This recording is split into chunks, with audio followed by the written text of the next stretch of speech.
All right, I'll take that sounded good.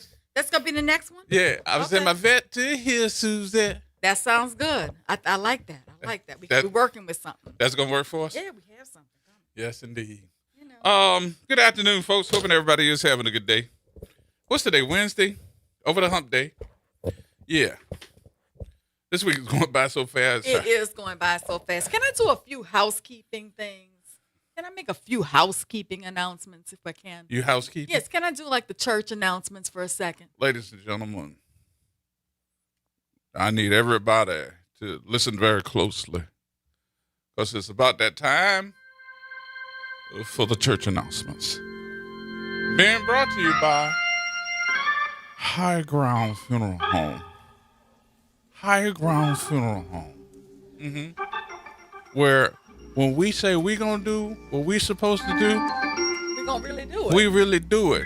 You're not going to leave your grandma in the fridge over there. Over the freezer.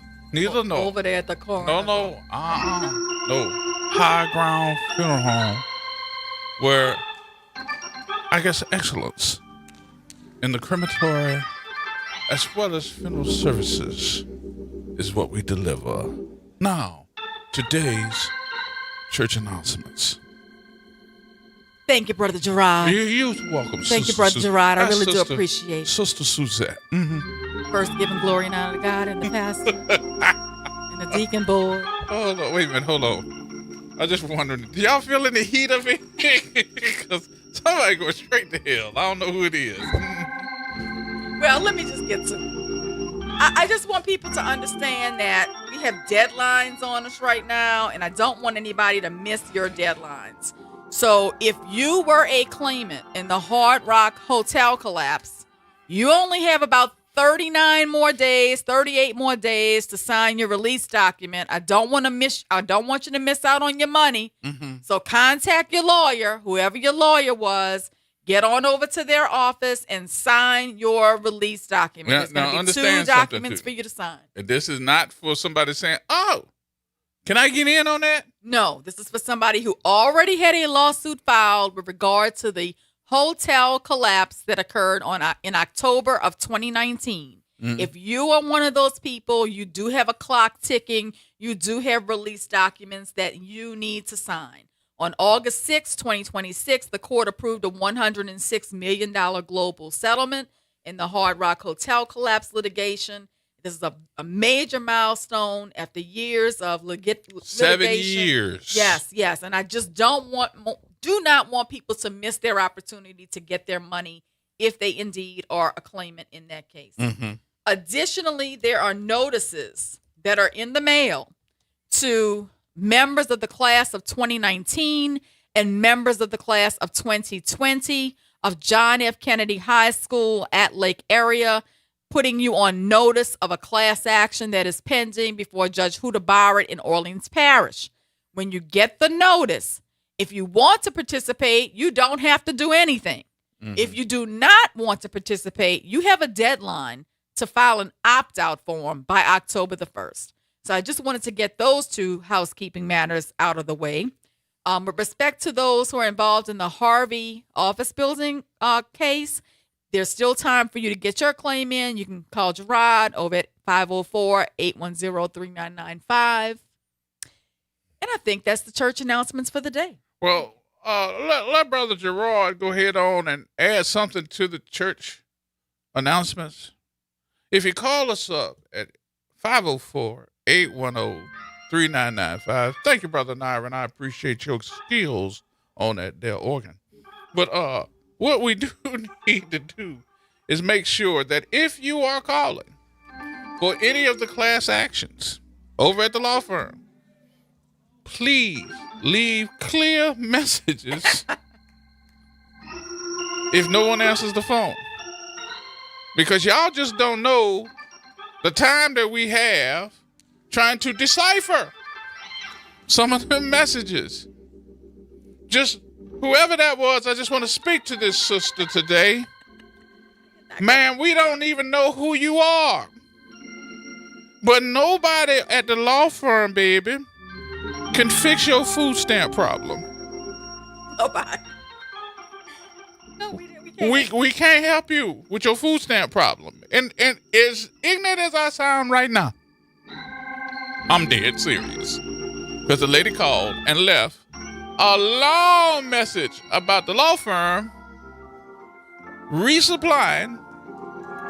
Notice I said resupplying. Resupplying her food stamps. That is the one thing we probably don't handle. I'm sorry, there was nothing that we could do.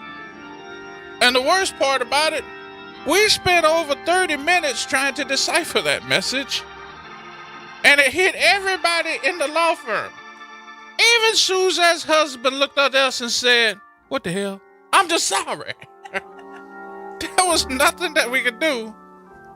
Because she even said to us on the phone, "Here are the people that are in my house that I gotta feed. And I need y'all to resupply my food stamps." Unfortunately, ma'am, while we're doing this during the church announcements, you might want to ask the church to help you because we can't, not at the law firm. I'm sorry. It was just that serious. It was just that serious. The other part about this, after I got food stamp Annie out the way, I need you all to understand something.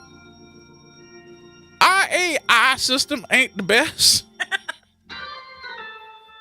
And it's the AI receptionist that will have you going through the whole thing for 10 minutes before you can even leave a message.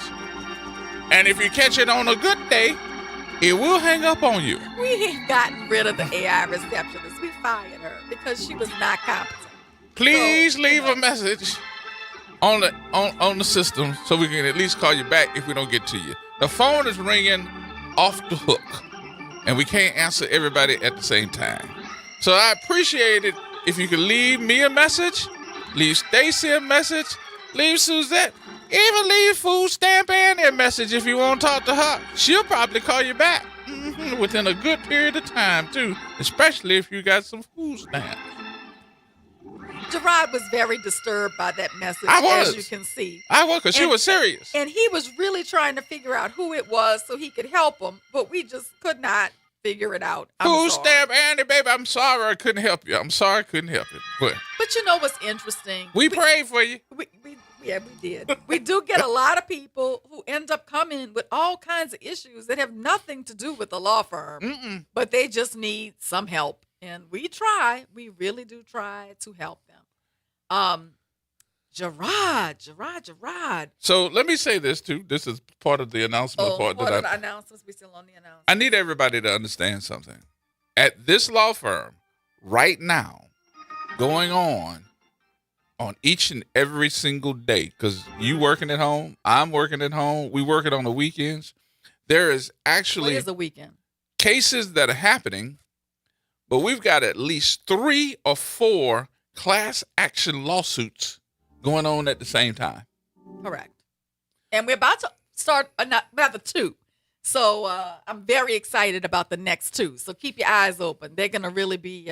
You got 2 more coming? Oh, I got 2 more coming. That's good. So with that being said, I want everybody to understand how busy we are. Because, I mean, we don't even leave the firm to go get lunch. No, we don't. We have to stay there. I ain't going to say nothing. No, not gonna say that. But we have to stay there just because that's just how much stuff is going on. So I'm hoping that everybody understands. If you do have a problem, you need a consultation, because I think that's what everybody probably would need, especially if you think you have a case but you don't know. Please ask for the consultation. Call for a consultation. And consultations are free. They're free. We'll sit and chat it up with you. Mm-hmm. For free. 504-810-3995. And tell them Brother Gerard and Sister Suzette, driving her vet, told you to call. There you go. So, Gerard, there is a major story developing in Louisiana education that I just want to touch on. And it's bigger than test scores, school grades, charter schools, or who sits on the board. Louisiana is simply just running out of students. Yeah, everybody moving away from the daggone state. Public school enrollment has fallen in 9 of the last 10 years. More than 90% of Louisiana school districts lost students this school year. Over the last decade, the state has lost roughly 60,000 public school students, enough to fill thousands of classrooms. Nearly 100 schools have closed since 2020. Mm-hmm. And that raises a question that we do not talk about enough. Are Louisiana schools losing students because families are rejecting traditional public education or our charter schools? Or are our schools shrinking because New Orleans itself, Louisiana itself, is shrinking? You know what I did like what I saw yesterday when you start talking about these schools, and this is every year. And I got to tell you, I'm giving big props to all the black men that showed up yesterday for the first day of St. And look, I'm sounding like this is such a great thing. It is, but it ain't new. They do it every year. They do it every year. It's one of the best traditions. I think St. Aug that has. means the world to these young men to see people that they see on television, people that's in the community, these doctors, these lawyers, engineers. Judge Leon Roche was out there yesterday.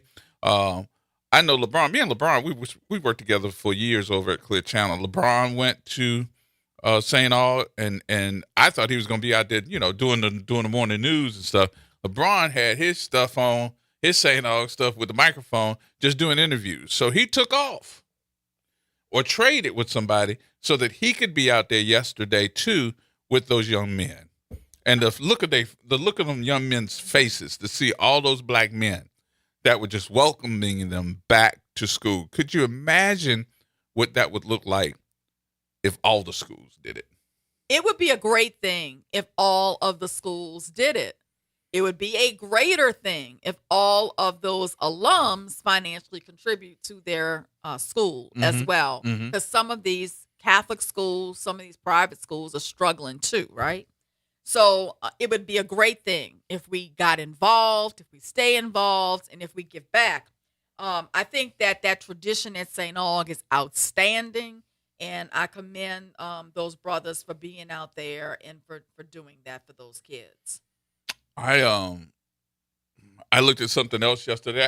I had an interesting conversation with a lot of my upper management, captains, chiefs, in law enforcement. Actually, before we left, that's why I was so late. And I asked giving him, an excuse, y'all. He come late every day. No, I don't. He's just early bird. But I was asking the question because we didn't get a chance to do it yesterday. I want to thank Mr. Janusa, who came in yesterday and lit us up until we got off the air. Thank you so much for the information. I had a lot of folks call yesterday and say, "Man, that was great info yesterday with Mr. Janusa." So just to let everybody know, we invited him to come back anytime that he wants to. But we also missed yesterday the 100-day assessment of what we see with this jail now. Oh no, I have that as something to talk about today too. So, I want to talk about this school issue. Where are these people going? And I also want to talk about this 100-day thing. You want to start? Because mine is not going to be so favorable. I'm just going to touch on the school real quick. Okay. So, I just want everybody to understand the significance of these numbers. Louisiana's traditional public schools have lost approximately 60,000 students in 10 years. 60,000. That's not a temporary fluctuation. That is a structural change. And when a school district loses thousands of students, it loses money. So Louisiana largely funds public education based upon enrollment. So when the child leaves, a significant portion of the funding leaves with that child. The building does not disappear. The electricity bill does not disappear. The school buses do not disappear. The insurance does not disappear. You still have that bill, but the students are gone and the money then leaves. So that makes it more difficult for us to educate our children who remain. The article that's running in the paper says that Grant Parish, for example, lost 146 students over 2 years, but that translated into $1.2 million less in state funding for that parish. So just imagine that. 146 students gone cost them $1.2 million less in state funding. Now imagine a big school system like Orleans Parish. And if we're losing numbers like that, imagine the numbers, the money that we're losing in the parish. So, I don't know what the reason is for this. I think it needs to be studied more. Are we losing families? Are families moving out of Louisiana? Are people homeschooling more? Have they lost trust for public education? In New Orleans, have they lost trust for charter schools? Are they educating their children at home? Or are kids just not going to school anymore? I think they're going to school. I think that they're finding out that there are alternative ways of showing your children that you can learn without all the foolishness. Homeschool enrollment, though, has increased by 70% over the decade. All right. So in this preview that I have, it says during the 25-26 school cycle, Orleans Parish Schools has lost 1,153 students, marking a 2% decline from the previous year. Data from the Cowan Institute shows total public school enrollment dropped 46,011 students, continuing a broader multi-year trend driven by lower birth rates and out migration. So our leadership in this city needs to start asking, why are parents leaving? Are they dissatisfied with academics, school discipline, testing, school safety? Are they dissatisfied with the quality of life here in Orleans Parish and in Louisiana? Are parents looking for more flexibility, a more individualized education for their children? What is really going on here? I think it does warrant study, and I do think that we need to dig down deep into this because, it could be a sign, a really big sign that we are really in trouble here in Louisiana and in New Orleans. All right, let's take a break here. We'll take a break. Donald, you're on the phone, I know. We're coming right back in just a minute, and we'll take some of your telephone calls at 504-582-9422. More up next, y'all.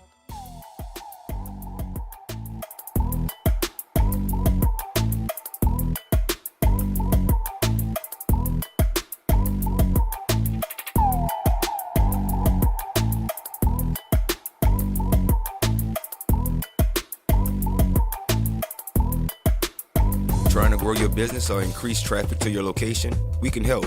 WBOK 1230 AM has a number of solutions that will meet your individual needs. Give one of our consultants a call today at 504-582-9420 or email us at info@wbok1230.com.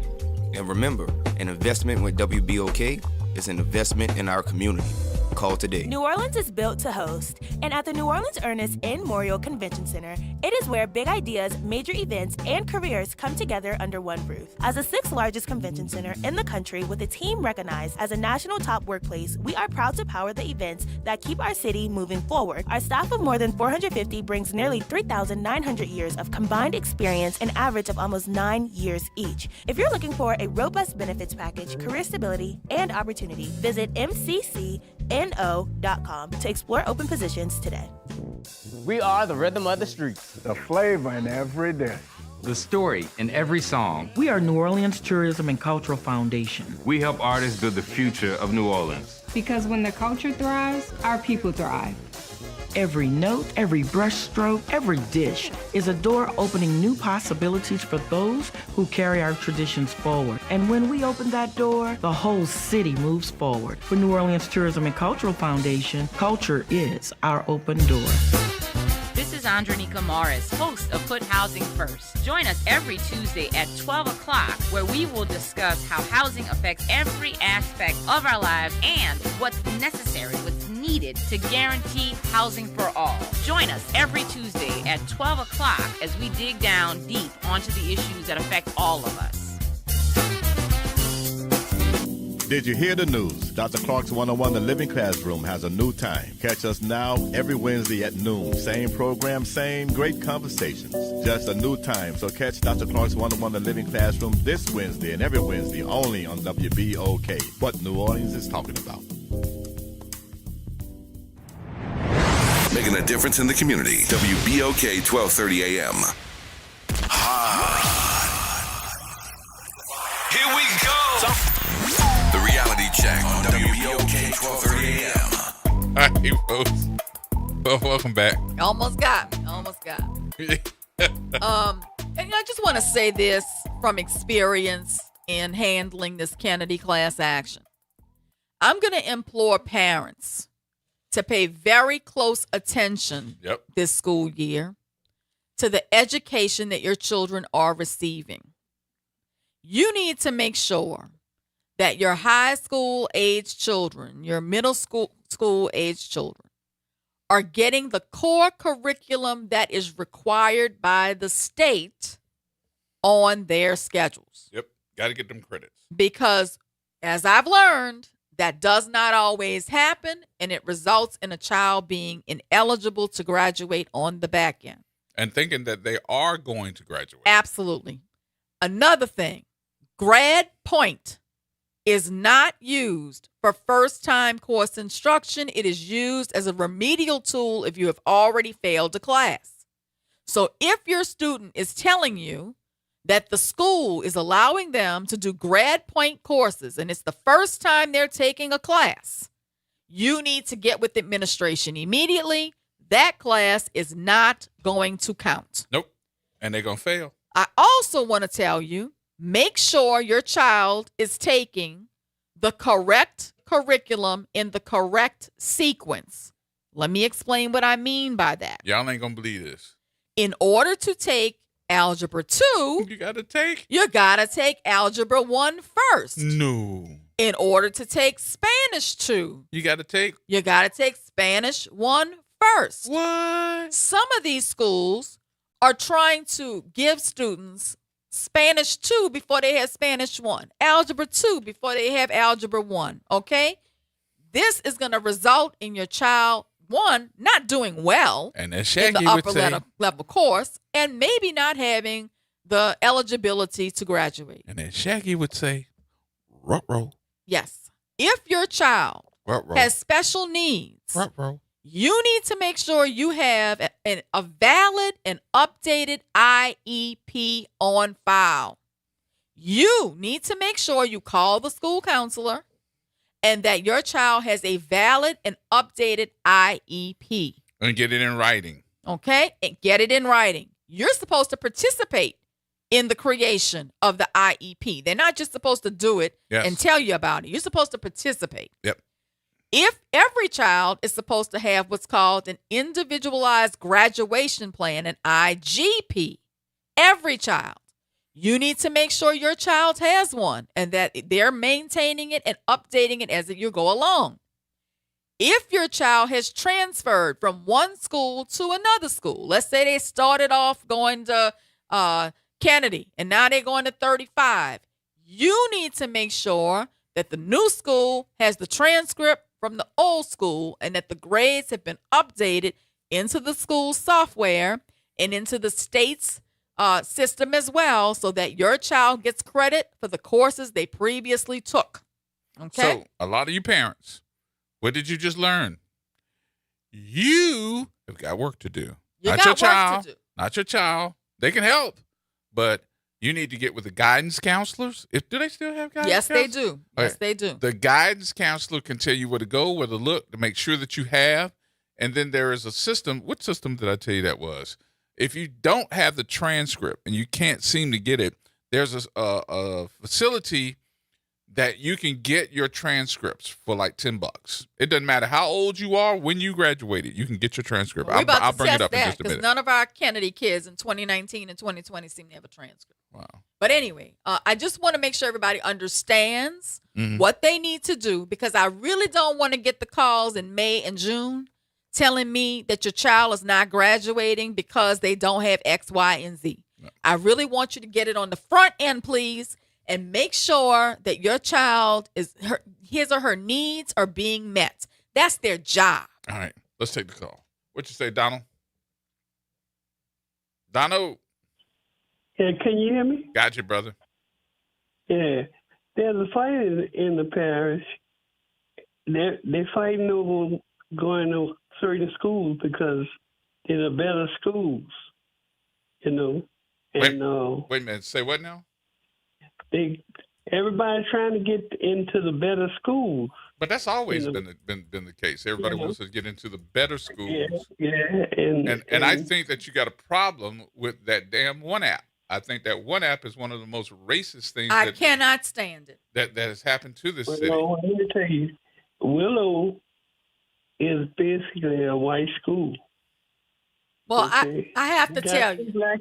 They got some blacks up there. I have to tell you. For Tulane. I think it is horrible that in Louisiana, it depends heavily on where a child lives in terms of where a child can go to school. Outside New Orleans, the traditional model is generally built around attendance zones, right? A child's home address determines the public school they are assigned to unless the family qualifies for or chooses another option. So if your neighborhood school is a D or F rated school, the child may be assigned there simply because of geography. Louisiana's officially rates public schools A through F using school performance scores. But they done downgraded those scores so many times. They manipulate those scores. I have learned it firsthand. Right. So, but it's just very unfair that a child, just because of where they live, gets sent to an F-rated school. It's really coming out that this charter system is just destroying our children. Mm-hmm. It's destroying our children because you go to some of these schools and they're not getting the education. It's a money grab. I mean, the school board is not doing what they're supposed to do. Not at all. I don't know why we have one. Yeah. It's not doing what they're supposed to do. I don't care if they're a charter. They should be monitored to see, if they're doing the right thing. Just like Kennedy, if the school board had, school board used to have supervisors that was over a certain amount of schools, and they would monitor, make sure they were doing the right thing so far as the curriculum and all that stuff. But what happened with Kennedy, to be clear, is that the administrators at Kennedy were lying to the school board about what was happening at Kennedy. New Beginning Schools Foundation and their board were sending inaccurate and false information to the school board and to the state. Therefore, the school board and the state had no idea what was really happening over at Kennedy until the cheating scandal occurred with the administrators changing the students' grades. Then they got audited by the state, and that's when the whole thing blew up, and the state and the school board realized adults were in the system changing grades, making up grades, taking grad point classes for kids, taking the end of year exams for kids, like doing all kinds of things that they had no business doing. But the punishment to me was lax because they did something of that sort in Georgia. And they went to jail. And they went to jail. Oh, they should have gone to jail here too. Make no mistake about it. Mm-hmm. They got by with a lot. And, those administrators and people who were affiliated with New Beginning Schools Foundation should be ashamed of themselves. But for when the you're talking about disservice they that did much these money, children. when you're talking about that much money, and this is going to sound bad, but I mean what I say and I say what I mean.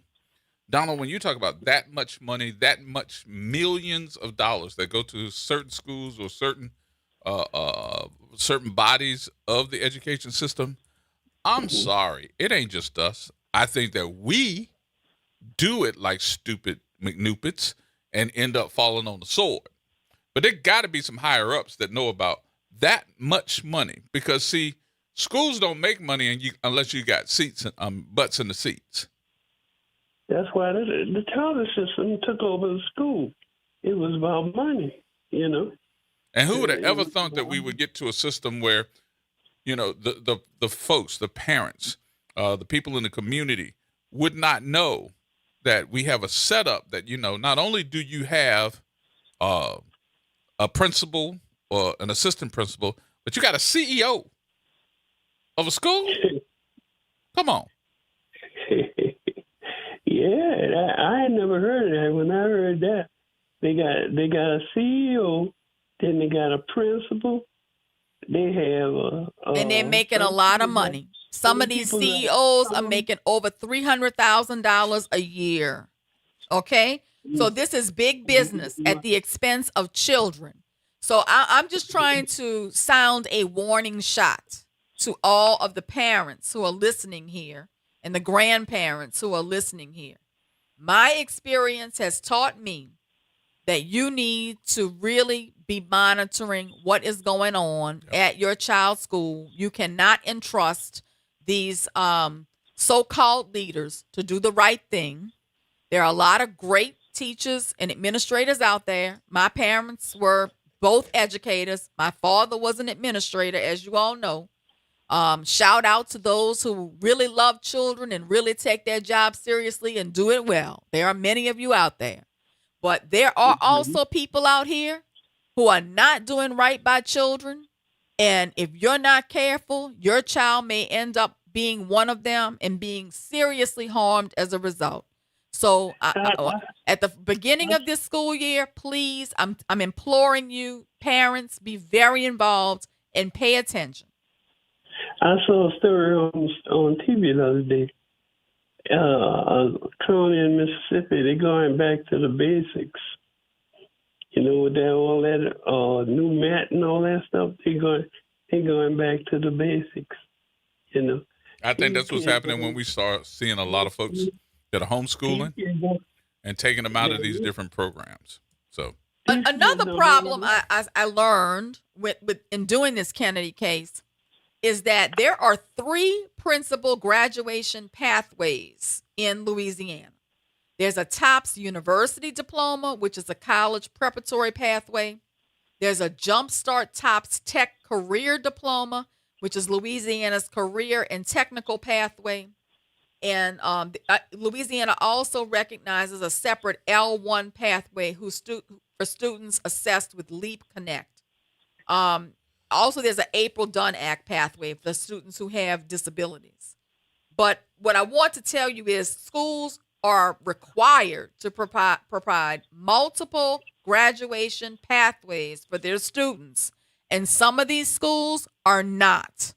That is doing a disservice to your child. Okay? So you need to make sure that your kid's high school is providing multiple graduation pathways and that your child is on the right path that you and your child select together. Not that they're telling you your child has to do, that you and your child have selected. All right, thank you. All right, Donald.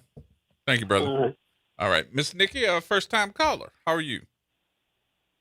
How y'all doing today? This is my first time calling in. Yeah, where are you? I see 972 on there. You in Dallas? Yeah, I'm in Texas. Yes, indeed. Calling in to my birth city. Oh, okay. So this is your home. This is your home. Yes. Hometown. What you got for us? Yeah. I listening, and I was watching a video this morning, and it kind of took me back when I was younger, growing up in New Orleans. There's a school out here in Forney called the OC, and it's called Opportunity Central. Mm-hmm. And where they take the kids, they put them, the 9th graders all the way up to the 12th graders, and they put them in class, like regular class, and then the next part of the day, they're going to learn vocational. Kind of reminded me of Rob Wayne. And Booker T. And, yeah, and they actually had it where multi-millionaire companies are partners with the OC. So they're training them so when they do graduate, then automatically they have their certification and they can go directly over there to that That's right. and get a job. It's a workforce training center in addition to being a school. It's Yes. great. I think that we need more of that here Yes. in New Orleans. But that's what we had. Every child doesn't want to go to college. We had that here. Job Corps, we had it. But these schools here had it. They had it that they would learn how to be big brick masons, how to fix car engines. Yeah. Young ladies would take opportunities to take some homemaking courses if they wanted to take those. We lost that when we went to the charter system. All of that. All of those programs went away. Now, they may be starting some of them back up, but and Nikki, not to take your time, but one of the things that we have here, we're trying to figure out what type of industry other than hospitality is good here in New Orleans. And we haven't figured that part out. And I think that one of the issues is the fact that the education system does not work good with corporations. So they don't come here.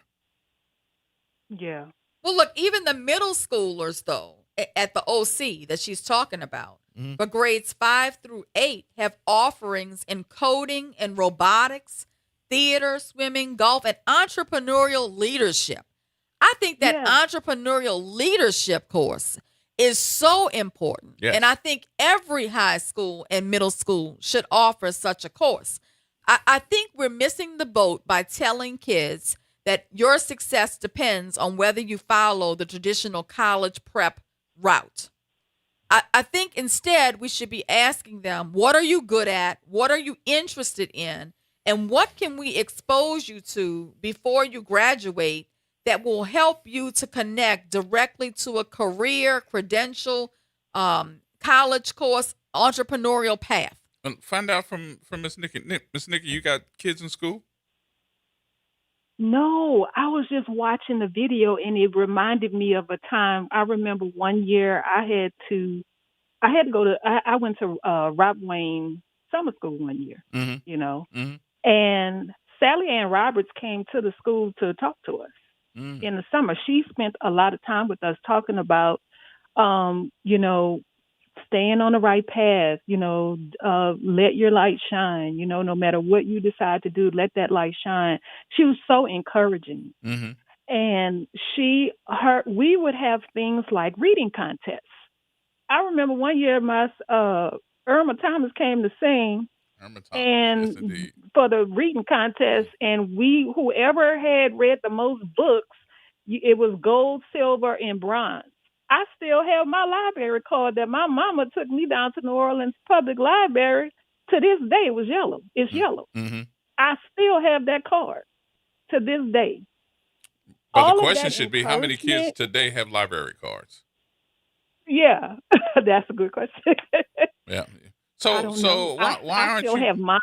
I'm gonna get in your business for a minute here. So why aren't you back here? I did try to come back home. I had a house in the 7th Ward, rebuilt it and everything.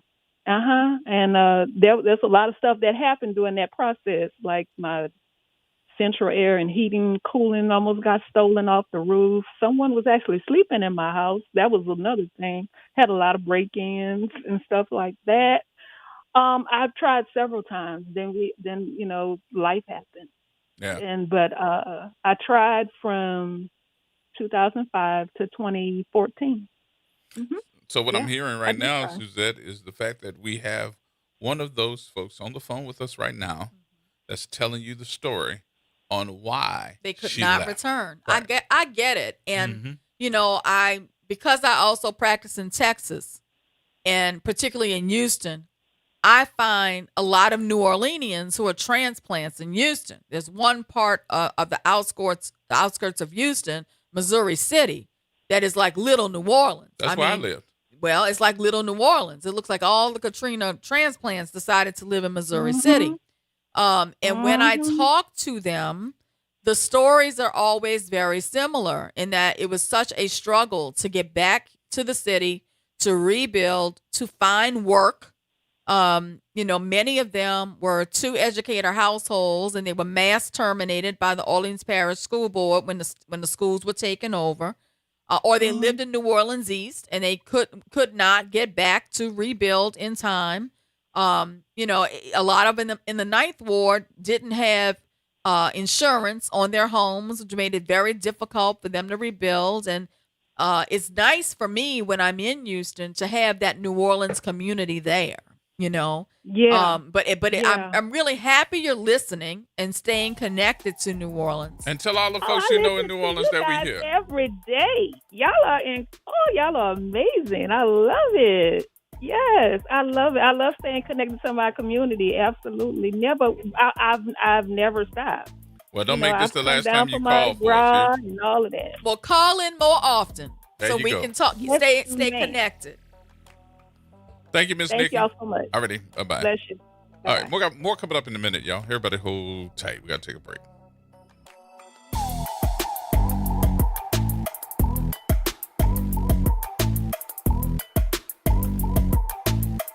Late nights are made for chillin', and you can do just that every Sunday night at 10 p.m. as DJ Wick brings you The Love Zone. It's the perfect way to top off your weekend with your favorite old and new school ballads. So sit back, relax, and let DJ Wick take you to the Love Zone on WBOK and on the World Wide Web at WBOK1230.com. This is The Law in Your Legacy. I'm attorney Pete Hamilton. I'm attorney Ryan Hamilton. When it comes to family planning, should you go with a will or a trust? A will is like leaving instructions to the court. It tells them who gets what, but your family still has to go through a succession, which can be costly and time-consuming. A trust, on the other hand, avoids court altogether. So when the time comes, everything transfers smoothly to your loved ones. It's a little more work up front, but way less hassle and expense later. Plan smart, save time, and take care of your family. This is not legal advice. That's just a tip brought to you by Liberty Bank and Trust. For more information, go to libertybank.net or contact us at 504-915-5016. What if you could pull up a chair at the same table as your doctors? Join me, Kimber White Dupree, as I welcome board-certified physicians, Dr. Princess Dinner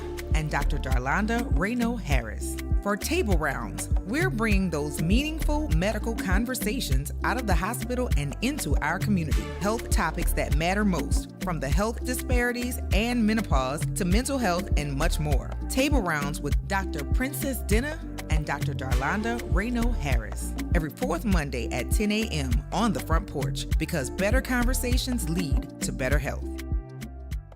Extended through Labor Day, Louisiana residents get half off general admission to the National World War II Museum. Take advantage of 50% off and beat the summer heat at New Orleans' #1 attraction. Don't wait. Plan your visit at nationalworldwar2museum.org. New Orleans parents, is your child preparing for the ACT? Top Tutors for Us provides personalized test prep designed for African American students who will connect with tutors who look like them from top HBCUs. Our students receive targeted instruction, consistent practice, and the courage they need to raise their scores and compete for college scholarships. Founded right here in New Orleans, our award-winning program was designed with our students in mind. Don't wait until test day. Visit TopTutorsForUs.com and help your child begin preparing today.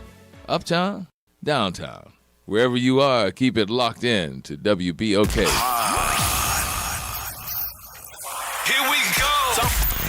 The Reality Check on WBOK 1230 AM. All right, folks, welcome back. It is Wednesday afternoon.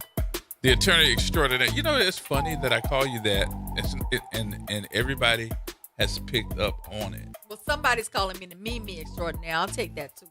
A.A. Ron calls me the Mimi extraordinaire. But a lot of the folks call you the attorney extraordinaire, no matter what. I have to make y'all laugh. So last night, my oldest daughter went to back to school night for my oldest grandson.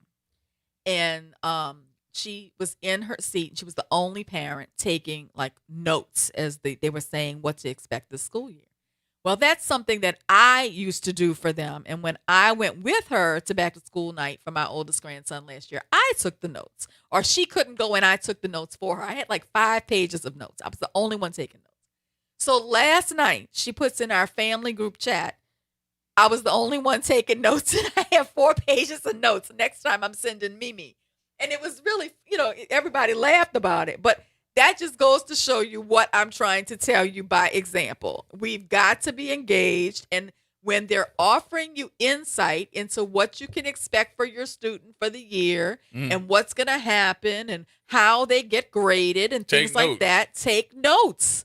Even if you're just turning the recorder on your phone, take notes. Yep. Because that is what is going to make your kids successful. Yep. Also, as busy as I am, here's a parent tip. As busy as I am, I was always the room mother. Because if you are involved and you are engaged, when opportunities come around, your kid gets them. Yeah. All right, let's take T-Bone. T-Bone. Good evening to y'all. How you doing? Good, man. What's happening with you? All right. Counselor Mimi. Counselor Mimi, I'll take that. Strip a little bit, Counselor Mimi. I will take that. Hey, G, look, I heard y'all talking to the lady about how hard it was for her coming back. I don't know if I shared all this with y'all, but I'll share it. So when I came back in 2009, I really wasn't sure about coming back, to be honest with you. I came back for family reasons, 3 kids with autism, hoping I could have a family support system because I had none in Texas. I had an in-law out there, but he was going through his own thing. So he really was not engaging at all. You understand? I come back, and her song sounds a lot like mine. The only reason I stuck around is because it was tougher for me to move back than to stay. You understand? So, I had to get another place to stay because I had nothing set up. I didn't have a job set up. You know what went right that year? The Saints won the Super Bowl. That was it. I couldn't find a job with a degree, with experience, all that stuff. But down here, people just don't value IT the way other places do. And that's part of the reasons why we stay in the back with squirrel. I had issues with getting back online. I had to go back to Cox instead of getting other providers. I had to deal with one utility service for everything, one person for water, one person for... There were so many things. The only thing that really made me stick it out was because some of my extended family did start to understand what I was going through, my mom in particular, you understand. I would tell them about the autism, how it was debilitating to the family, what we were going through. But guess what? A year before that, in Texas, I had therapists coming to the house. I was making enough money to turn the corner on my bills. I was handling it. It's just I had to work overnight because I couldn't put my kids in a nursery because they did not understand how to deal with kids with autism. As good as Texas was in different spots, you didn't have a specialized care center that knew how to deal with children on the spectrum. They had better schools that dealt with it. The school systems were superb. They had experience and skilled professionals in the schools, and they had a better support system medically, but I had no family support. And that was the only reason I came back. It wasn't the food, it wasn't the Saints, and it sure as hell wasn't the job and economic situation. It was family. T-Bone, I can tell you when Katrina hit, I had just tried the Agriculture Street landfill case, and we had just gotten the judgment. My entire client base in that case lost their homes. Their homes were under 9 feet of water. They were dispersed all around the country. My mother, who was a retired teacher at the time, was the receptionist in my law office, and she's listening right now. Yeah. My mom would field calls from 7,000 people calling into New Orleans to talk to her, to ask her what part of the city has come back, what part of the city has not come back. Are jobs available? Is this happening? And as each of them was calling in, what I found was they yearned for New Orleans. They wanted to be back home. but that as time passed, they started making their lives elsewhere. And they started getting opportunities elsewhere and realizing that their quality of life was improving elsewhere. And it was being made difficult for them to come back home because certain areas of the city were not getting power, were not getting infrastructure. And because of that, they could not return. Those who did return had a very difficult road to hoe coming back initially. But my mom was their lifeline for them to be able to call in and just have a New Orleans conversation. And that meant a lot to some people to just be able to call in and get a piece of home, if just for 10 minutes on the phone. Oh, my mom called every day that she could get me on the phone and beg me to bring all my kids home when she heard all of them had autism. I was going back and forth between Texas here, actually going between Texas here and North Carolina.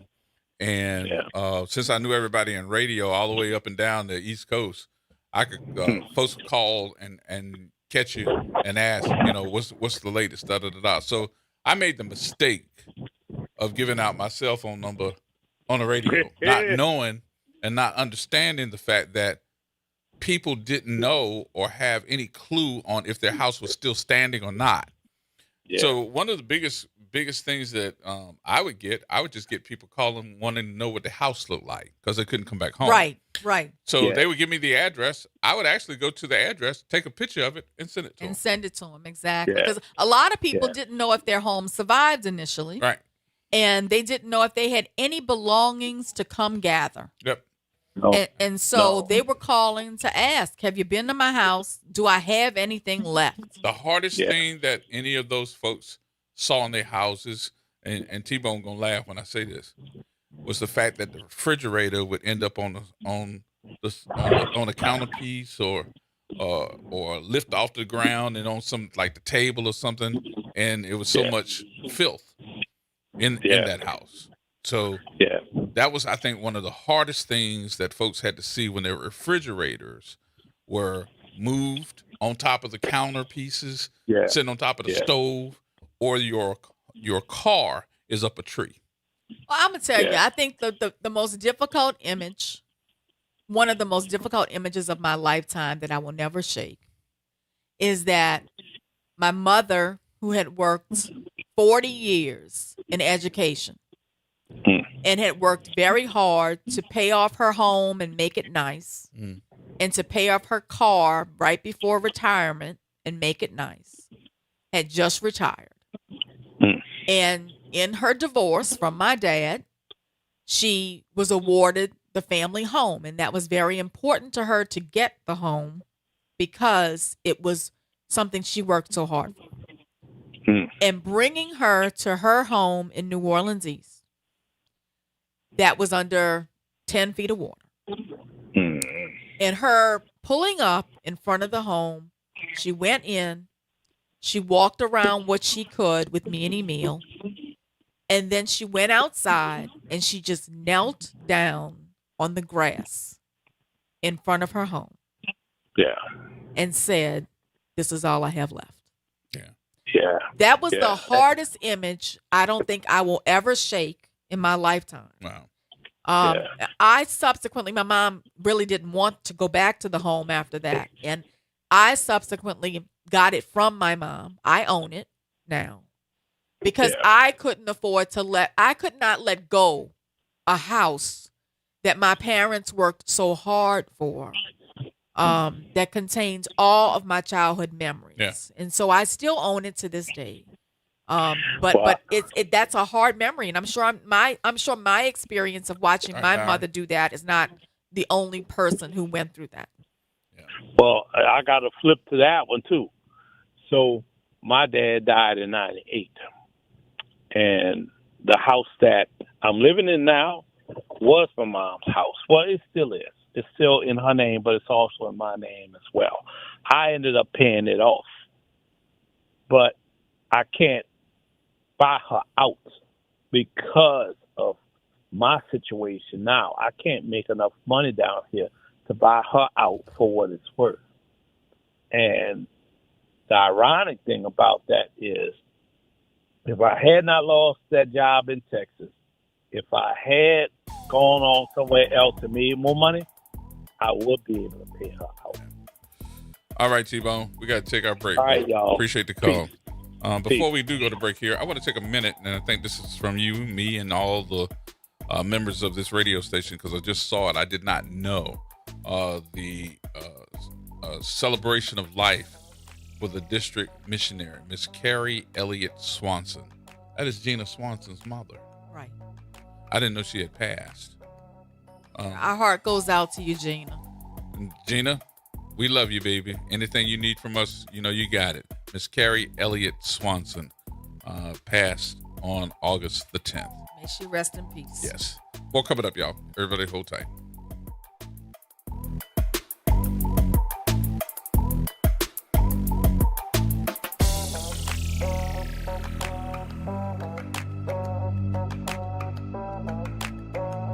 From the campus of Xavier University, WBOK Go and Equity Media Station.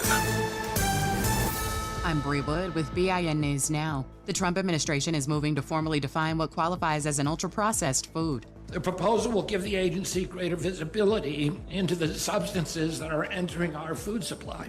Health and Human Services Secretary Robert F. Kennedy Jr. says the effort is aimed at addressing rising obesity rates and increasing oversight of ingredients added to the nation's food supply.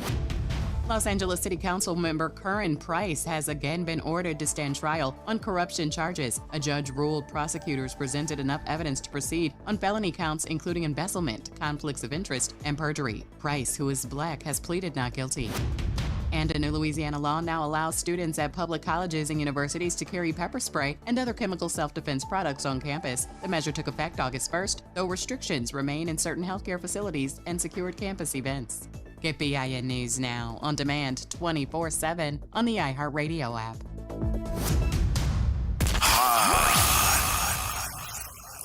Here we go.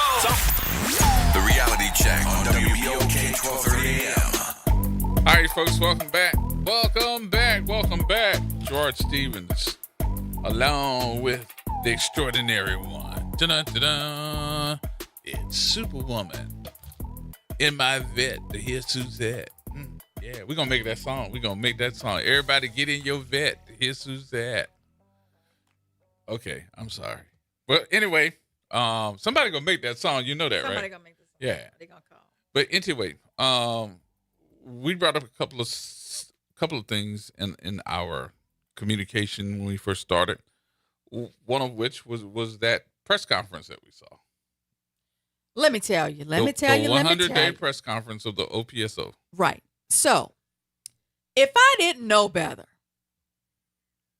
I'd say we wrote it. Because everything we talked about last week and said was in the 197-day report issued by the federal monitors under Judge Afric's supervision pertaining to Susan Hudson's administration that we said were still going on under the Woodfork administration. Michelle has confirmed.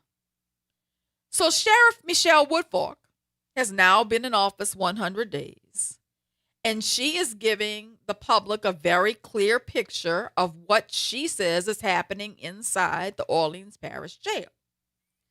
And according to Woodfork, there is not one problem. It is several problems happening at the same time, which happen to be the things that Gerod and I pointed out were still a problem last week. Let's take them one at a time. Sheriff Michelle Woodfork says the jail is overcrowded. Well, that was a finding in the 197-page report regarding Susan Hudson's last days. And we said last week it was still a problem under the Woodfork administration. So let's stop for a minute, because every time you say that different stuff that I don't think that everybody got, I want to break it down for them. This jail was built to actually house comfortably. Now that's a good word to use. according to the city council, the number of folks that we were supposed to be saying that is going to be attendees in this facility, a jail, not a prison, a jail, was in the neighborhood of about 800 comfortably. Since that time, and this crackdown on the number of folks that we're trying to get out the street and yada yada yada, we done put in the state troopers now, the NOLA folks. We done got all these different law agencies that are here that are cracking down on folks going to jail. Has ballooned. It has ballooned to 1,400 folks.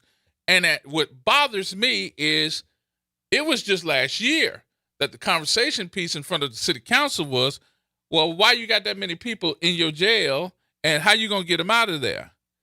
Which the sheriff, including this one, does not have the say-so to get rid of these folks. The district attorney, the city council, the AG, and all these other folks that have the ability to say, hey, these misdemeanor charges of your tickets and all of this, you should not be locked up because you got tickets or parking tickets that you can't pay. Misdemeanor charges needs to be evaluated before we continuously keep locking folks up because you can't pay the tickets. Okay, I'm going to get off that. Now, you said 800 comfortably. The Federal Monitor's report says 1,250 is max, but there's 1,450 to 1,480 people there.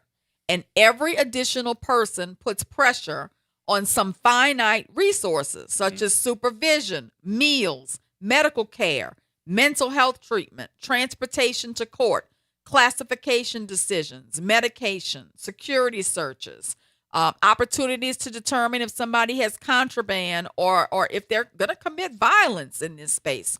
So the sheriff needs more money to build more jail space, or we need to decrease the inmate population somehow.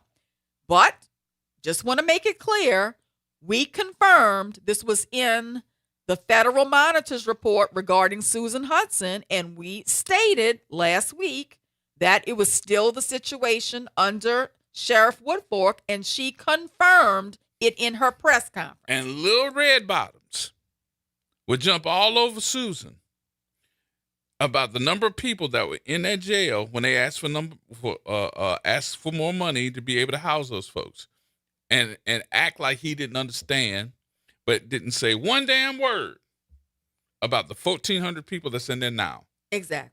Now, the next thing petty ass that Sheriff Michelle Woodfork stated is a current problem.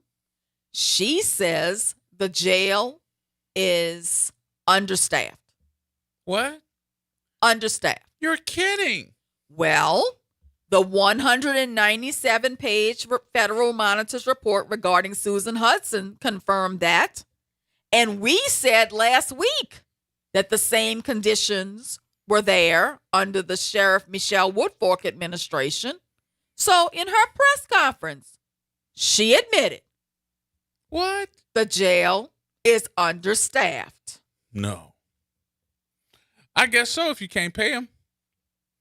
You cannot pay these law enforcement professionals that have the expertise that's needed to run a jail $15, $16, $17, or maybe even $18 an hour. And these men and women that are operating these jails, making sure that they are safe and they are abiding by the rules, are being, I think, targeted by some of the inmates. They walk up and down these pods, checking them on, making sure they're not doing anything wrong. You walk by the wrong pod and you get doused with a cup of doo-doo or pee. That happens all the time. All the time. And then you wonder why, you can't keep these men and women and be professional. Nobody wants to work in there. And then you're only paying them $18 an hour to be, I think, just ridiculed by people that aren't so good people. The next thing that Michelle Woodfork said, as if it was some kind of pronouncement, was that the facility has suffered from years of deferred maintenance. Well, I think the 197-page report from the Federal Monitor regarding Susan Hudson said that. And I think Gerard and I said that last week regarding the Woodfork administration. So it's nice to hear that Michelle agrees that the facility is plagued with deferred maintenance. It's not too much incompetence. She says the doors, the locks, the lighting are broken. Don't forget the cameras, baby. Don't forget the cameras. Well, she forgot that. Them two. Throw those in your next report. Right. In your next report, you can say the cameras are broken because we know they are. Mm-hmm. Okay? Mm-hmm. So she says the doors, the locks, the lighting are broken. And it was A.G. Morrell and her crew that put the barbed wire at the top so they can't crawl over or jump over that wall to get out like they did for the escape. Right. Because, I mean, unless you got some razor wire at home, where are you going to get it from? Right. So I think we said that last week, but it's nice to hear that you agree. She says nearly 1 in 5 sworn positions are vacant. Well, that goes to your understaffing issue, okay, which continues. Which is a big policy issue when you're looking at compliance with the federal monitors. She also said, as if it was some kind of revelation, the agency is dealing with the impact of a significant funding cut from City Hall. Well, I think Gerard and I talked about that last week. And your governor just took $1 million from you. Even though you were riding up the road to Baton Rouge. If you want to ride, don't ride that white horse. Woo, woo, woo. If you want to ride, don't ride that white horse. Why you looking at me like that? Well, she was riding it. Because I'm in my vet. I'm going to see Suzette. Well, I'm just telling you. So she admitted what we said last week, which was nice. I'm happy you agree. At the same time, she said, the Orleans Parish Sheriff's Office is still, that's the key word, still operating under a federal consent decree that has been in place since 2013. Yeah, we talked about that last week. Yeah, I'm happy you agree. Mm-hmm. And she says that is the landscape that she inherited. Mm. Okay, yeah, we know. We said you were going to be inheriting it. And that's why we said maybe you shouldn't be out there talking bad about Susan, because you were going to inherit all of this and it was going to land at your front doorstep. So I'm happy you admitted that you did indeed inherit it. Now, what I find interesting is what she did not say. Because if she was going to be transparent, she would have said none of this was Susan Hudson's fault. Because she also inherited it. Yes.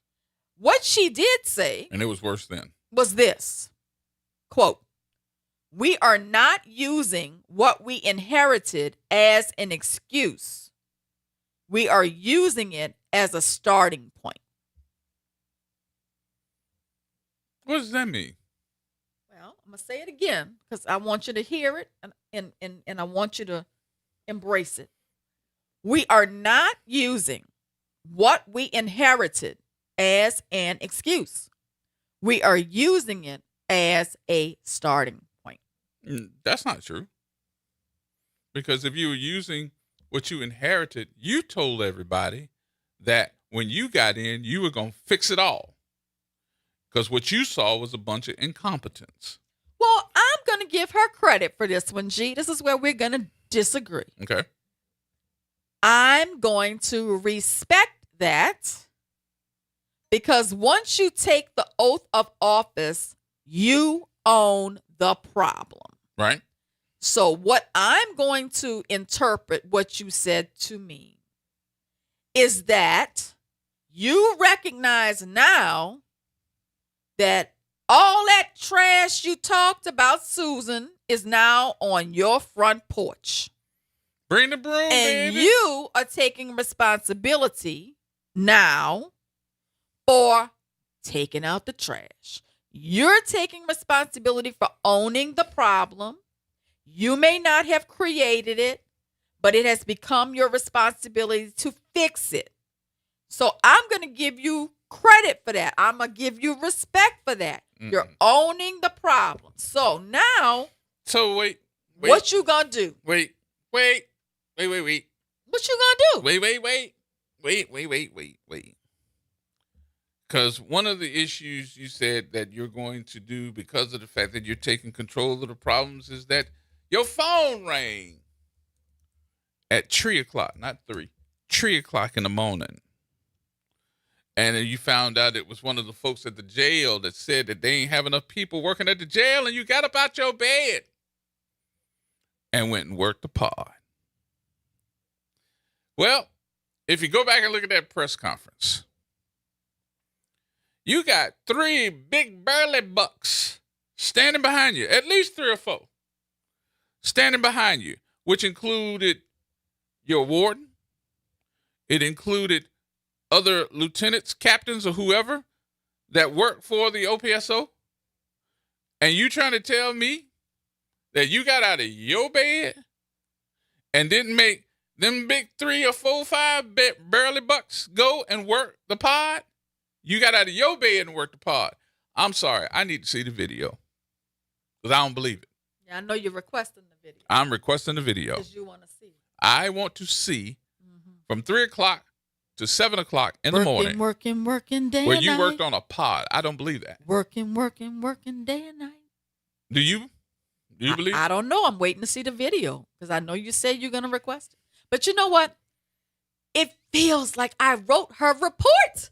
It feels like I wrote her speech because we just talked about it all. Everything she addressed as if it was bullet points. In her speech yesterday, she addressed everything we said last week. So since I know either she is listening or somebody over there is listening, I'm going to help you out, girlfriend. I'm going to help her out. I'm going to tell her how she can fix her problems. You can fix part of the overcrowding problem, but you cannot fix the jail population by yourself. You need to treat this as 2 separate problems. 1, reduce unnecessary jail days. And 2, increase the jail's ability to safely supervise the people who truly must be detained. Right now, the jail has roughly 200 people above the city council's 1,250 person cap, while the Orleans Parish Sheriff's Office is simultaneously dealing with staffing shortages and a consent decree requirement. So the first thing I would do, even though you didn't ask my opinion, the first thing I would do is create a daily population control team. Not another committee that meets once a month, a working group that looks at the jail roster every day.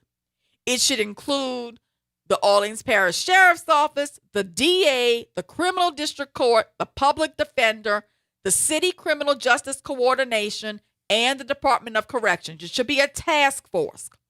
And their job should be to identify exactly why every person remains in custody and what lawful action, if any, can move the case or the person out of the OJC. That matters because recent Orleans data show there are identifiable groups who can inflate the jail population without needing to remain at OJC. For example, a December 2025 analysis found that about 18% of the average jail population consisted of either people on nonviolent misdemeanor or traffic matters, or people who no longer had open cases but still remained housed there. The analysis concluded that transferring sentenced individuals alone would have brought the jail below the cap at that time. So Woodfork, you should be asking yourself every morning, who is in my jail today that belongs somewhere else legally? That includes people already sentenced to state custody who should immediately be transferred, detainees awaiting competency services, people whose cases have been resolved but whose release paperwork is being delayed, and anyone being held solely because of administrative problems. Second, you should push for accelerated case review for long stay pretrial detainees. Because that's what happened last time before. I think it was before she got in. But what was happening is that some of the lawyers got smart and started asking for accelerated cases, asking for their. I want to make sure that I get an accelerated trial. So what happened is when they request that, and if you don't pay attention to it, whether it's the sheriff, I don't think it's the sheriff, it's more so the district attorney, then you can get classified as a 701. We had 150 701s that got freed, and they tried to blame it on the sheriff. Michelle, you should tell your next in command to immediately give you a list of everyone who has been awaiting trial for more than 90 days, 6 months, 1 year, and 2 years. And then make the judges, the prosecutors, and the defense attorneys explain why those cases are still pending. Because this is not a prison. That's right. This is a jail. Right. That does not mean releasing dangerous people. It means differentiating between risk and delay. A person charged with murder is one thing. They need to be sitting there. But a person who's sitting in jail for months on a low-level nonviolent offense because the case has not moved is another thing. Yep. Third, the city should expand pre-trial supervision instead of detention where judges determine it can be done safely. Hold on, right there. Okay, so this is where you bring the judges in. Yep. Because what a lot of folks really don't even understand is that you don't have to make the city spend more money on this issue. Tell the judges it is time for them to come to OJC and have the magistrate trials or any other type of trial that needs to be done in the jail, because guess what we got?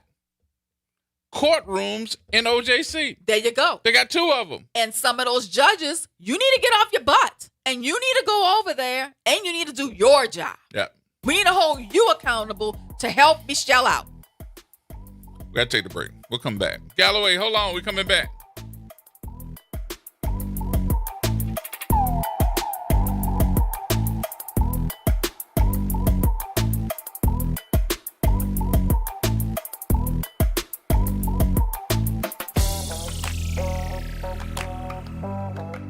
It's Off the Top with Norman Robinson on WBOK 1230 AM. In nearly 50 years of covering Louisiana's justice system, I have never witnessed the indictment of a sitting state attorney general by an Orleans Parish grand jury or by a grand jury in any other Louisiana parish. That was big news. Then came even bigger news.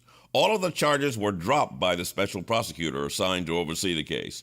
Former Judge Lori White, the special prosecutor, says she dropped the indictment against State Attorney General Liz Murrill because New Orleans Mayor Helena Moreno and other city officials urged her to do so to ease tensions between the city and state. The mayor offered a peace sign asking Governor Jeff Landry to meet so they could resolve their differences. Landry said no, not until the city gets things in order.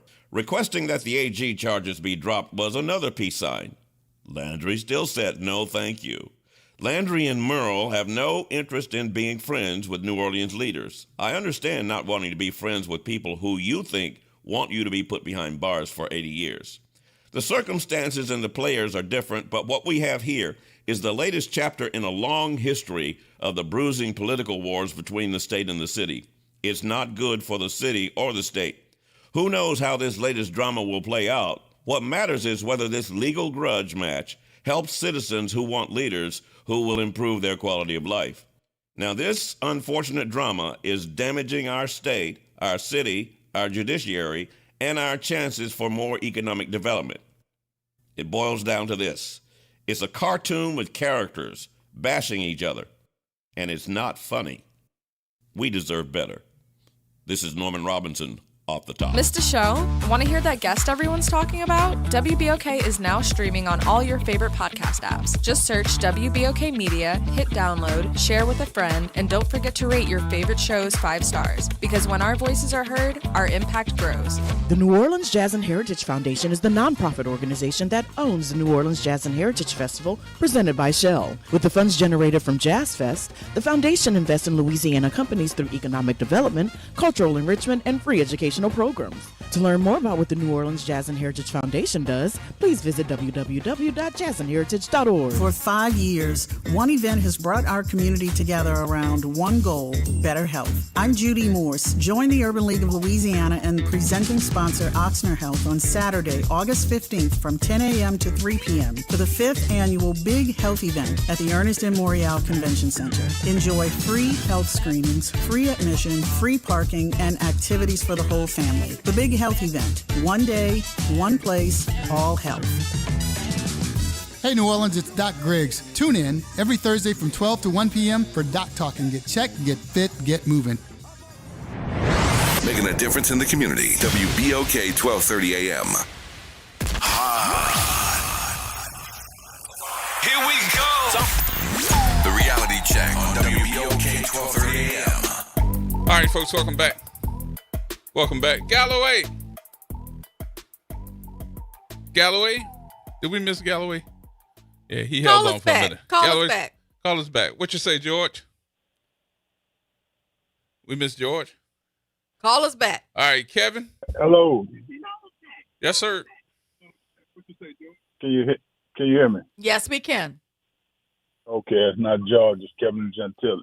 No, we had George before you, but we got you. I said Kevin. What you got? Yeah, Ms. Bagnares looked like she kind of stole my thunder.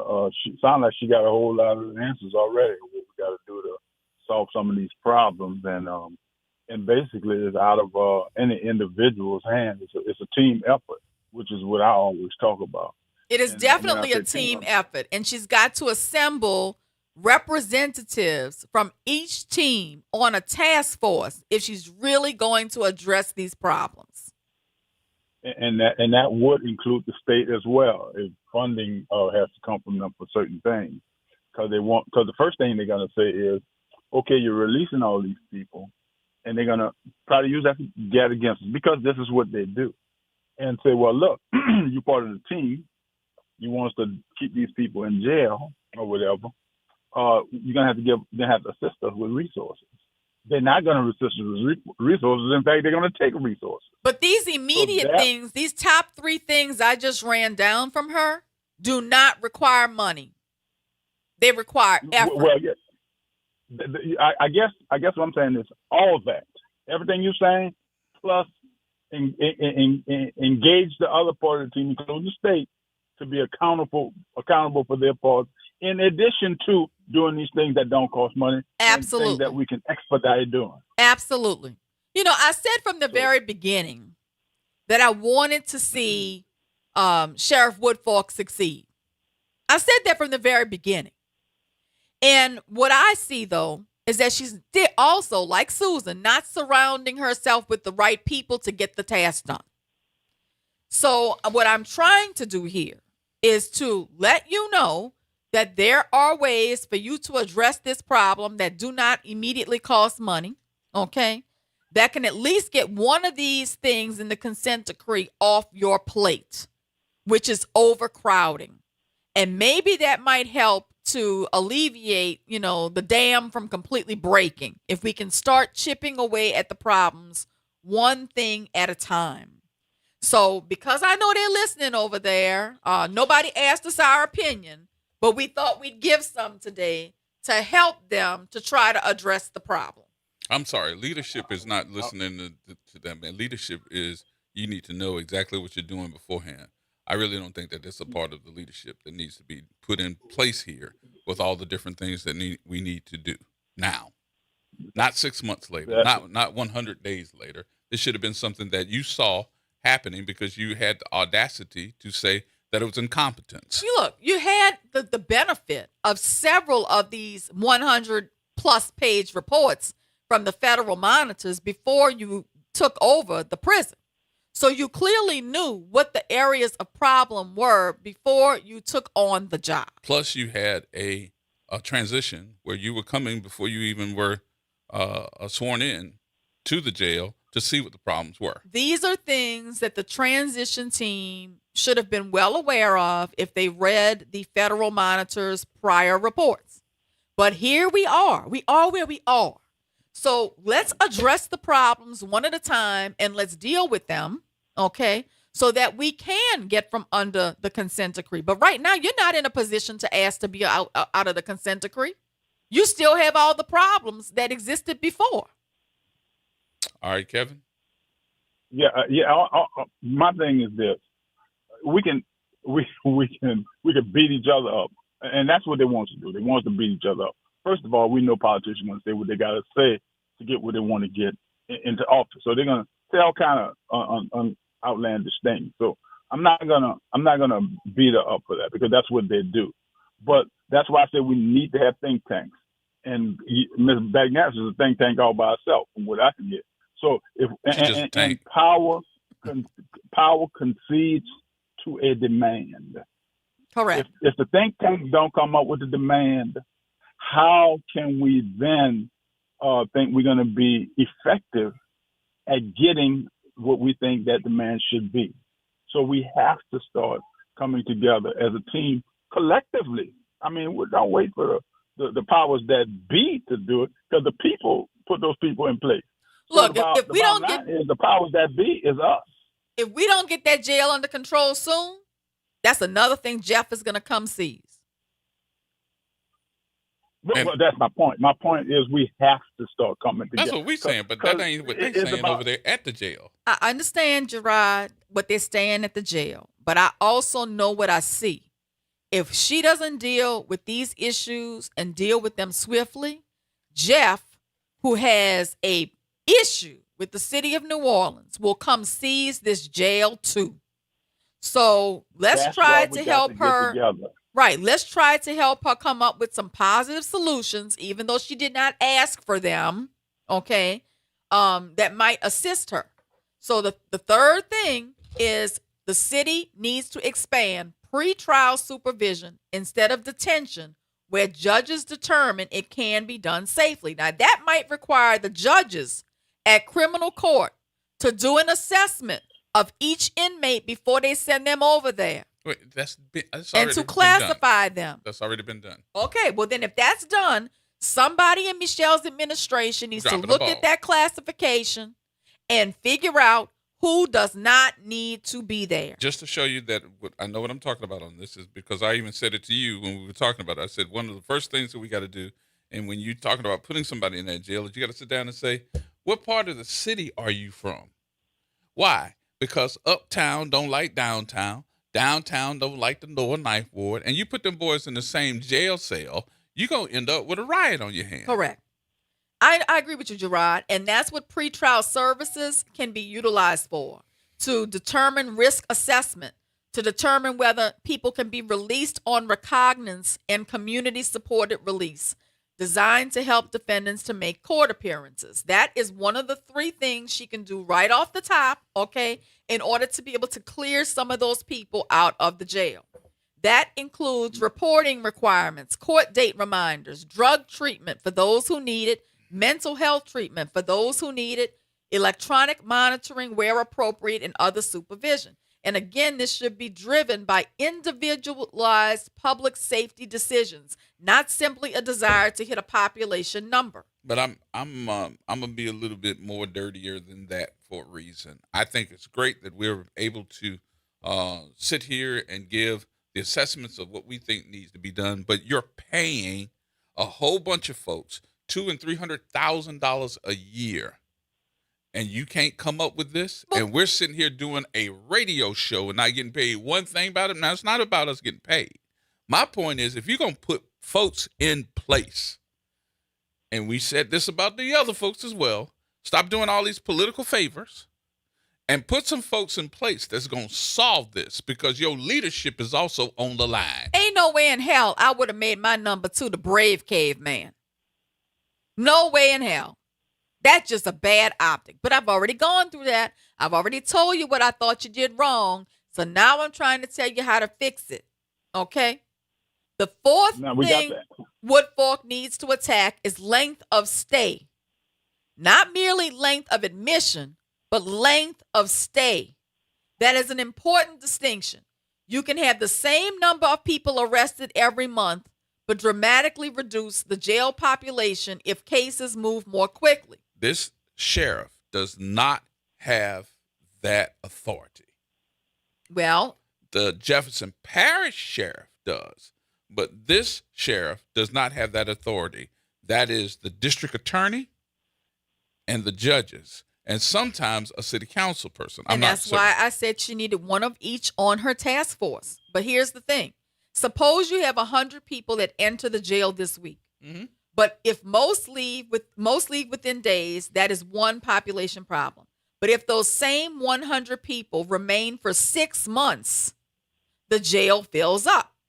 So one of the numbers I would demand an accounting of from my staff if I were the sheriff is, what is the average and median length of stay at OJC broken down by charge type? And then I would be able to identify where the bottlenecks are. And then I can determine what the reason is. Is it because of delayed discovery? Is it because of delayed competency evaluations?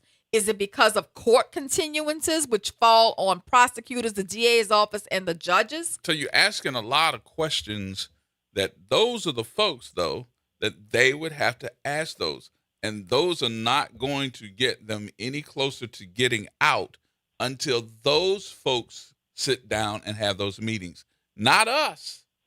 And the community does not demand that they do so. Gerard. Yeah, I think we part of the problem. I think we have to start thinking about ways to bring to bear pressure on these people to come together. Yes, and I think that we're doing that on this radio. I don't. I think we're doing it on the radio. Absolutely. They're clearly listening because the Absolutely. press conference was a carbon copy of everything we said last week. Because they know that we're going to sit up here and talk about it. Well, now the question is, how do we start putting pressure on them? In addition to the press conference, this got to be it got to be consequential. Quite frankly, how can we make it consequential if they don't do it? Well, we're about to have elections for judges, for one thing, right? Mm-hmm. And to me, I think we need to look at how cases are moving on these dockets. What time are judges arriving at court? What time are they leaving from court? How many cases are they trying? How many rules do they have on their docket every day? What are they continuing? How many continuances are they granting? We need to know these stats, okay? And when we can, what about state DOC transfers? So those state DOC transfers happen more now than they have in the last 8 years. But again, what you have to remember is the number of folks that are going in that jail. If we want to move them, are we moving them to a prison and they're not yet considered guilty? They are innocent until proven guilty. So what happens is the attorneys for these folks, after they done moved them to another prison, court, wherever, they actually put in a request to the judge to bring that person back because they don't want to go all the way to Angola just to have a not confrontation, but a consultation with their client. And that includes public defenders. When y'all go back and run and tell this show to Michelle, which I know y'all do, make sure you wrote down this sentence. Make sure you wrote down this sentence so you can read it back verbatim to her. You cannot fix what you cannot measure. You cannot fix what you cannot measure. One of the skills I have garnered in the last 35 years of handling complex litigation, including class actions, is you first have to understand the scope of the problem in order to be able to fix it. So the first thing you need to do is figure out what the problem is, then ask all the right questions to get the measurables. Then once you have all the data, then you can attack the problem.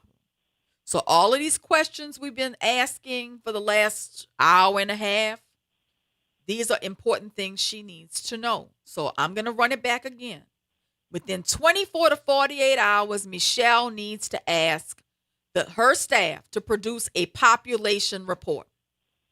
DOC identifies sentenced prisoners that are eligible for immediate transfer. The DA and the public defender can identify low-level cases appropriate for expedited review. Judges review eligible cases for detention and bond. That's what they need to be doing. Competency cases need to be flagged immediately, and you need to get professionals in there to do those competency evaluations. Long stay cases need to be counted and evaluated and identified. And city officials receive a report explaining exactly why the population exceeds the cap. And that transforms a 1,250 person political slogan into an operational trigger. That's what decreases your population.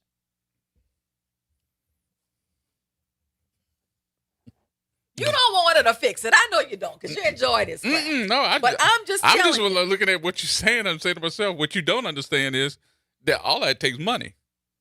No, the things I just mentioned Takes don't money. cost a dime. Now, I haven't gotten the things that cost money yet. Okay?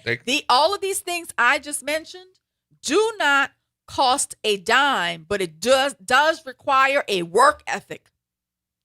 It does require a all hands on deck approach from the judges, from the DAs, from the public defenders, from the people on Michelle's staff, from a city council criminal justice representative, from the Louisiana Department of Corrections, from the city council. It does require a work ethic. And you just said, I don't want her to fix it. It ain't got nothing to do with me not wanting her to fix it. She told everybody she knew how to fix Well, it. clearly she doesn't.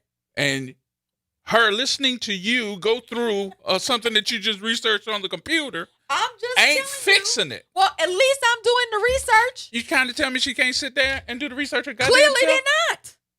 Do you see the plan? Did you?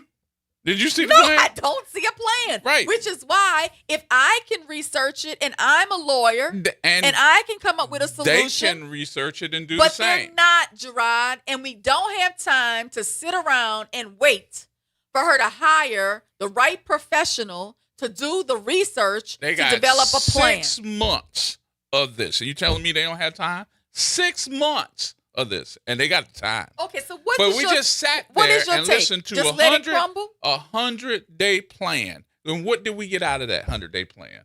Somebody died. We got fires. We got people escaping from the salad port. And you're telling me you got up at 3 or 4 o'clock in the morning to go sit on a pod? That's not leadership. That's bull crap. And it's the same old, same old. We can but sit you here- told me that you knew how to fix it. We can Well, sit damn it, here. fix it. We can sit here every day and criticize them as there's more and more escapes. We can sit here and criticize them every day that the next report from the Federal Monitor is going to say the same thing the last one said. Mm-hmm. Or what? We can be solution oriented and we can try to provide solutions to them that maybe they can implement to turn it around. And you know why? Not for her, for the people who are sitting there, the 1,400 people who are sitting there who don't have the voice to make their conditions better. What's the average time that a person stays in that jail? Do you know? I don't know. Do you know? Mm-hmm. What? How long? Several years.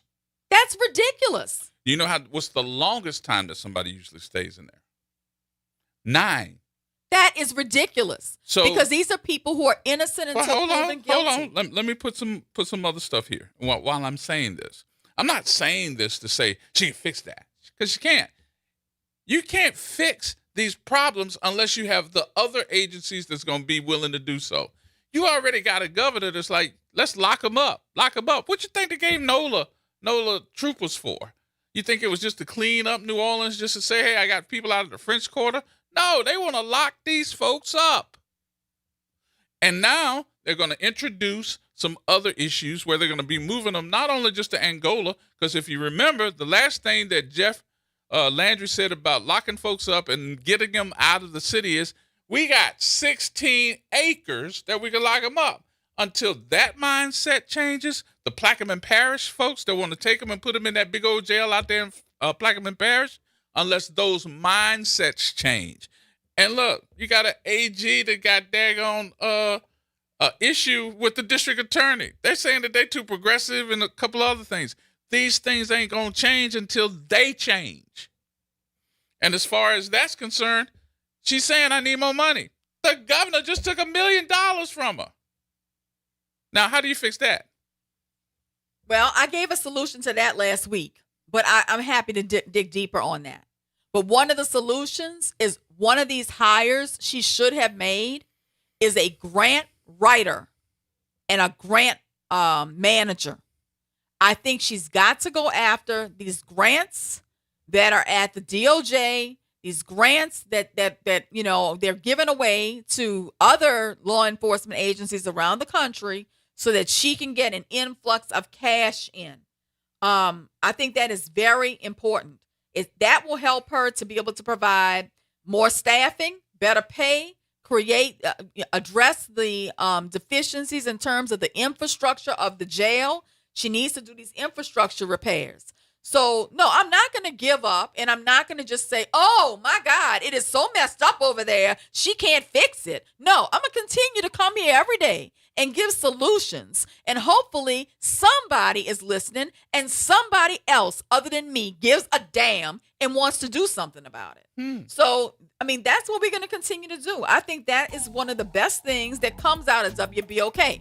This is an opportunity for us to be a think tank. This is an opportunity for us to try to voice solutions. Now, whether they take them or not, that's on them. I tried to help TD. Now she's gonna be in an orange jumpsuit. I'm trying to help Michelle. You can take my advice or you can don't take it. It don't matter to me because you ain't paying my bills. One or the other. It is what it is. Do what I'm telling you to do or don't. That's on you. More coming up, y'all, from Superwoman Suzette. Everybody hold tight.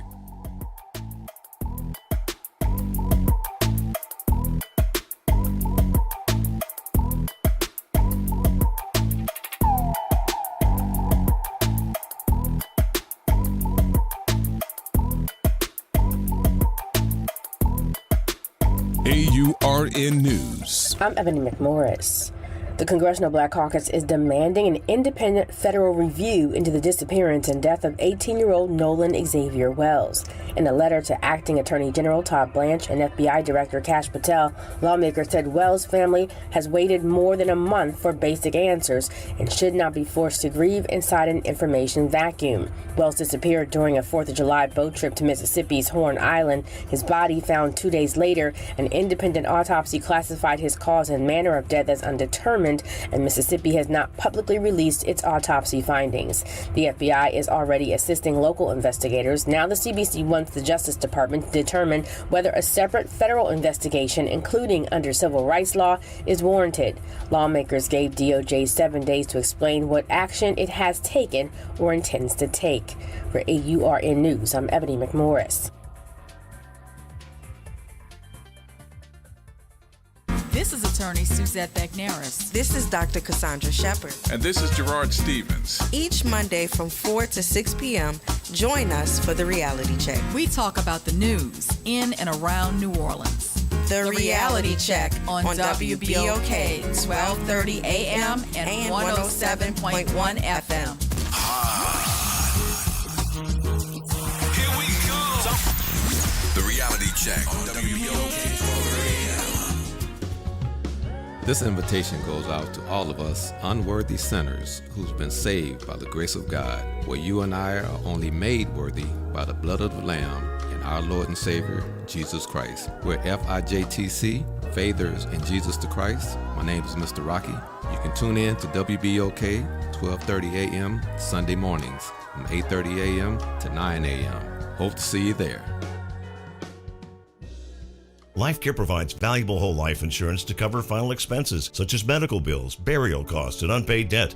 A final expense insurance policy is fast, easy, affordable life insurance that's available to anyone between the ages of 50 and 80. No medical exams, no lengthy questionnaires, and no waiting period. The application process is quick and easy. You can even apply without having to undergo a medical examination. Just answer a few questions and we'll do the rest. With the average funeral cost skyrocketing to $11,000 and Social Security only paying $255, you need simple, affordable peace of mind for you and your whole family. Don't leave behind unpaid expenses that, if left unattended, will burden your family tremendously. Benefits include a guaranteed premium that will never increase, a guaranteed cash value, and a guaranteed death benefit that can never decrease. To find out how you can get final expense insurance with a guaranteed lifetime rate lock, call LifeCare at 800-571-9955. That's 800-571-9955. 800-571-9955. Extended through Labor Day, Louisiana residents get half off general admission to the National World War II Museum. Take advantage of 50% off and beat the summer heat at New Orleans' #1 attraction. Don't wait. Plan your visit at nationalworldwar2museum.org. Hey, Pontchartrain Park. Thanks for listening to WBOK. Here we go. The reality check on WBOK 1230 AM. All right, folks. We back. Come on, smoke blower. Oh, go ahead. Say what you want to tell the people. No. I'm going to tell it. You want me to tell it? I'm going to say it like I told you. You go ahead. Suzette said. No, you're not going to say Suzette said that. You're going to say Gerard said that. Look, so here's my next thing. If you want to look better to the public, Michelle, if you're saying you're going to give more accountability, build a jail scorecard that the public can actually understand.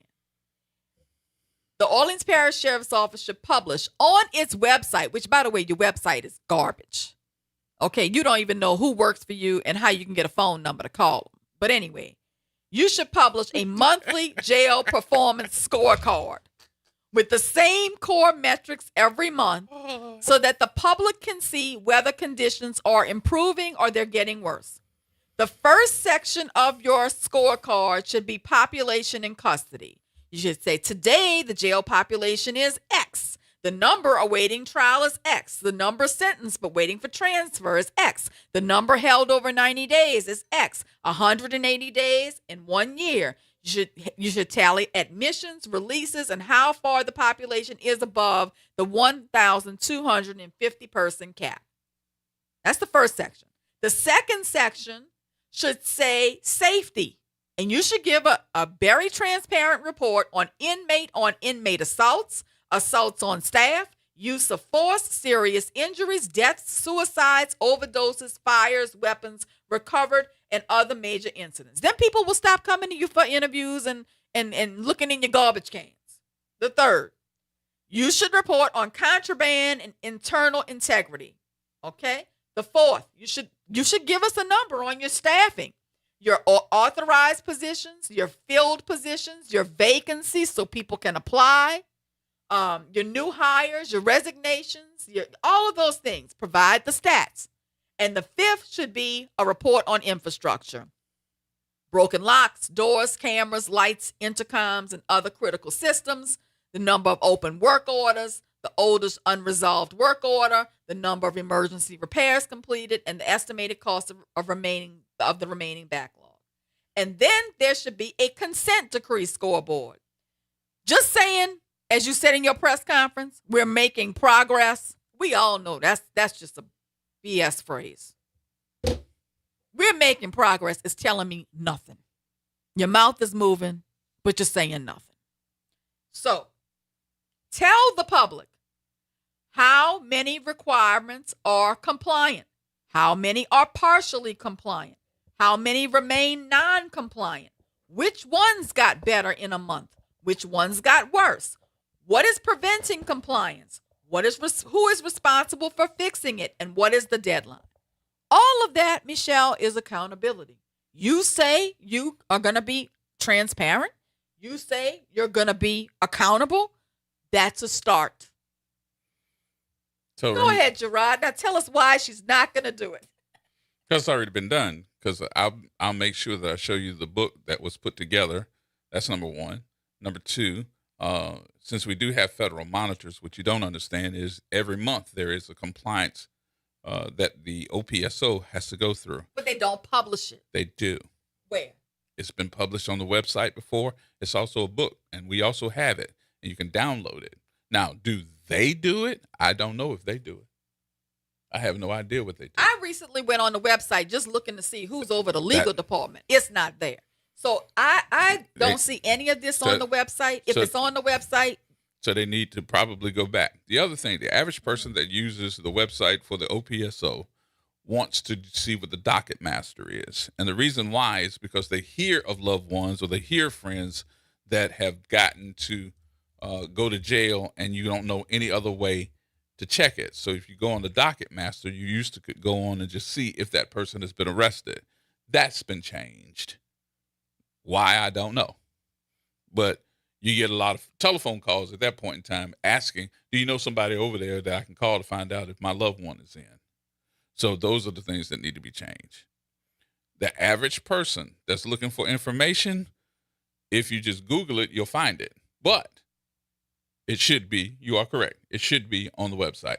And it should be a downloadable PDF. Yeah, and if she did that, then she would be delivering on her campaign promise to be transparent. Transparent.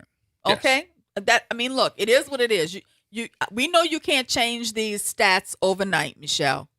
But at least you could be transparent about where you're starting and what you're improving and where you're trying to go. Now, this is a little harder, and this requires money. Your next big issue flagged by the Federal Monitor is contraband, weapons, and internal control problems. And you have acknowledged that these problems still exist. Talk about contraband for a minute. Oh, boy. So, contraband can be considered more than just one thing. Mm-hmm. Contraband can be drugs. Contraband can be cell phones. Mm-hmm. Contraband can be maybe something that could be used as a shank for protection. Mm-hmm.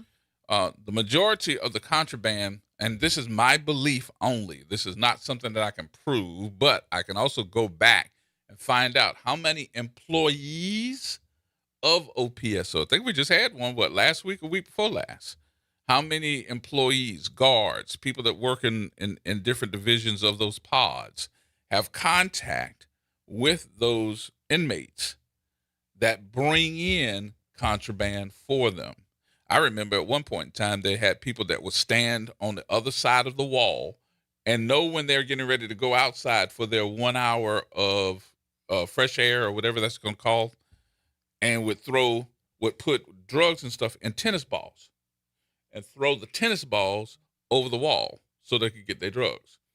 Innovative way of doing stuff. Then you had to have the receptacles that would block out drones, because they would fly the drones in there to drop them off. So can you stop contraband from coming into a jail?